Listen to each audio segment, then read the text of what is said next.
Question number second देखो आप, विविध प्रश्नावली क्वेश्चन नंबर सेकंड। सारणी का विस्तार किए बिना सिद्ध कीजिए।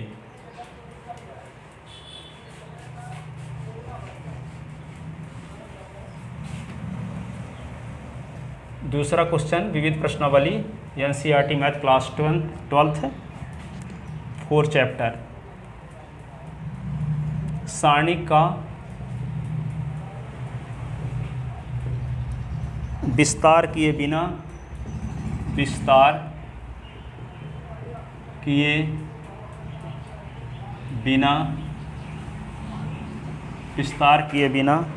सिद्ध कीजिए। क्या सिद्ध कीजिए?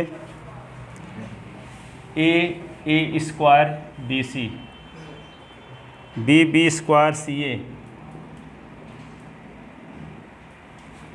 सी square A B, 1a square A cube, 1a square A cube, 1b square B cube, 1c square C cube, ये प्रूव करना है। देखो इसको इसके बराबर सिद्ध करना है, लेकिन डायरेक्ट प्रसार भी नहीं करना है। प्रॉपर्टी का यूज करते हुए बिना विस्तार किए इसको सिद्ध करना है, बिना विस्तार किए इसको सिद्ध करना है।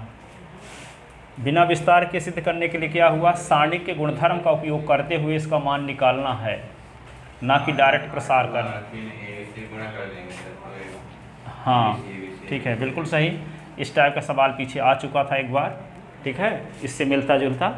यहाँ पे करना वही है जो आप कह रहे हो। सुनो, यहाँ पे लिखते हैं, लेफ्ट हैंड साइड लेकर चलते हैं। तो लेफ्ट हैंड साइड में क्या है? A square B C, B square C A और C square A B. Shubham सुनो, आपको लाना क्या है? लाना ये है A square A cube, B square B cube, C square C cube. पहला काम, इस क्वेश्चन को देख करके ही पता चल रहा है कि ये ए है तो ए स्क्वायर हम बनाना चाहते हैं, और ये एक स्क्वायर तो ए क्यूब बनाना चाहते हैं। क्योंकि कहीं ना कहीं आपको ए स्क्वायर ए क्यूब लाना है पहली रो में, कि नहीं?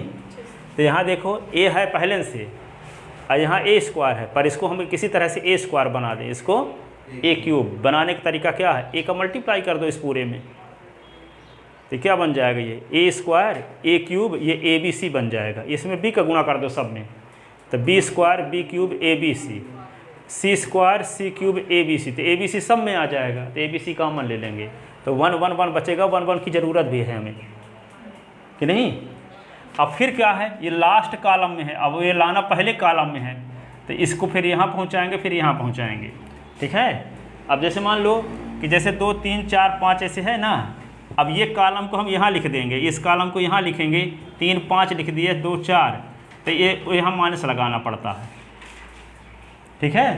तो जितनी बार इसे बदलेंगे उतनी बार माइनस लगाएंगे, तो 2 बार यदि बदलेंगे तो माइनस माइनस प्लस बन जाएगा, ठीक है। तो यहाँ आएगा 1, तो पहले यहाँ लाएंगे, इसको यहाँ लिखेंगे तो माइनस आएगा। फिर इस 1 वाले 1 को यहाँ लाएंगे, इसको यहाँ लिखेंगे तो एक और माइनस होगा, तो माइनस माइनस प्लस भी हो जाएगा, ठीक है।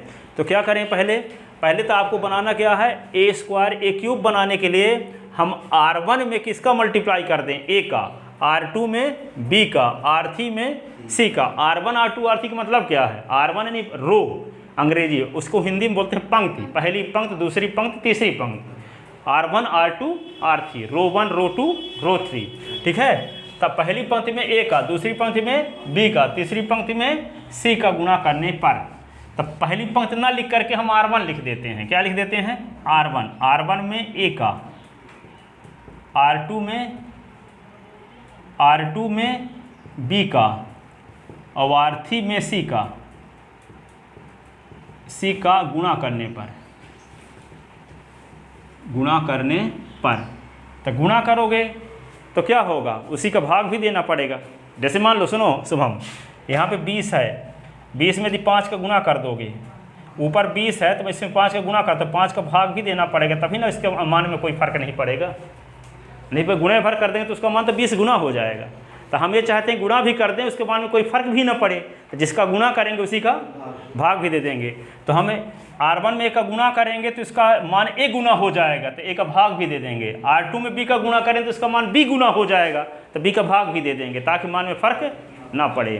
तो क्या करें यहाँ पे, ये 1/A 1/B 1/C कर दिए। अब गुणा करते हैं, A square A cube ABC, B square B cube ABC, C square C cube ABC, ऐसे। अब देखो यहाँ पे C3 में, देखो C3 में ABC है कि नहीं है, C3 में ABC सब में है, तीसरे कॉलम में। तो तीसरे कॉलम से ABC कॉमन ले लो, क्या लिख दें, C3 से ABC कॉमन लेने पर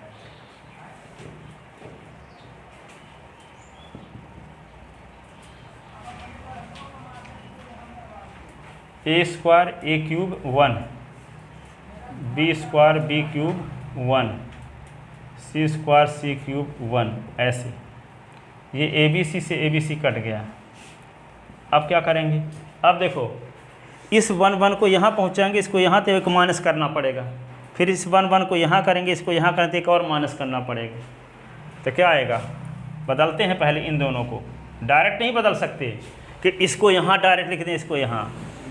लगातार पंक्तियों या स्तंभ, दो समांतर पंक्तियों या दो समांतर स्तंभों को बदलने पर सारणी के मान में कोई अंतर नहीं होता, बल्कि उसका चिन्ह बदल जाता है, ये गुणधर्म है।